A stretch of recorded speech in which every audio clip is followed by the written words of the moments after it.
Alright there, Primetime Nation. Captain Z coming to you with a fishing report and a striped bull update, another 2-for-1 special. A lot of things to talk about over here, and I'm going to try to keep this video as quick and as to the point as I can, which is what I like to do in these kind of rough cut type videos. So anyway, last we talked, water temperatures were a little bit cooler than what they tend to be this time of year, and the fishing was pretty slow. So a couple of things have changed. We're seeing things finally trend in the right direction, and let me kind of walk you through what's been going on since the last report.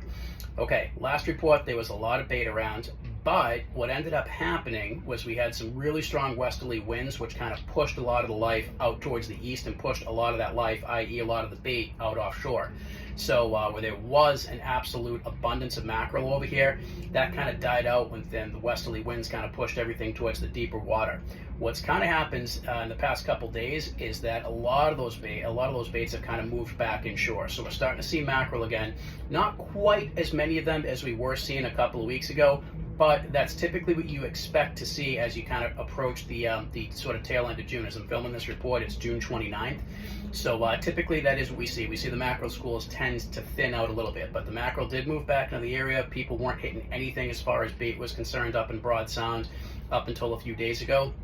We are starting to see the mackerel come back in here. What we're also starting to see is the water temperatures hit their seasonal averages. Last I talked to you, the water was a little bit cold. What we're starting to see is that the water temperatures early in the morning, which I like to use as kind of like the baseline temperatures, those water temperatures are hitting about 60 degrees and ticking up to about 62, 63 as the day goes on as you get into basically like the early afternoon hours. So the water temperatures are definitely hitting their seasonal averages. The bait's moved back in, and the bait is here kind of in the numbers that you would expect to see for late June, and that's mackerel in particular. Now, there've been a lot of pogies all over Boston Harbor, which is typically what happens. There's nothing new with that.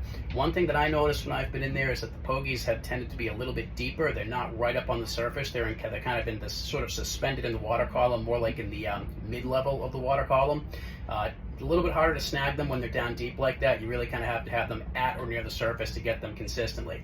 But as I said, the pogies have been around Boston Harbor. We haven't really seen too many pogie schools around here until yesterday, when literally just behind me, about maybe 3/4 of a mile or so, just around the bend, yesterday afternoon, about 4 or 5 o'clock, there was a nice blitz out there, big school of pogies and a big school of bass on them too, some pretty sizable ones at that. So that's really the first big feed that I know of that's really happened in this particular area. Most of the bite has been kind of out in Boston, but also too, Gloucester has gotten pretty hot. The first week of the commercial striped bass season, which would have been the 17th and 18th, not really much was landed in the way of quota.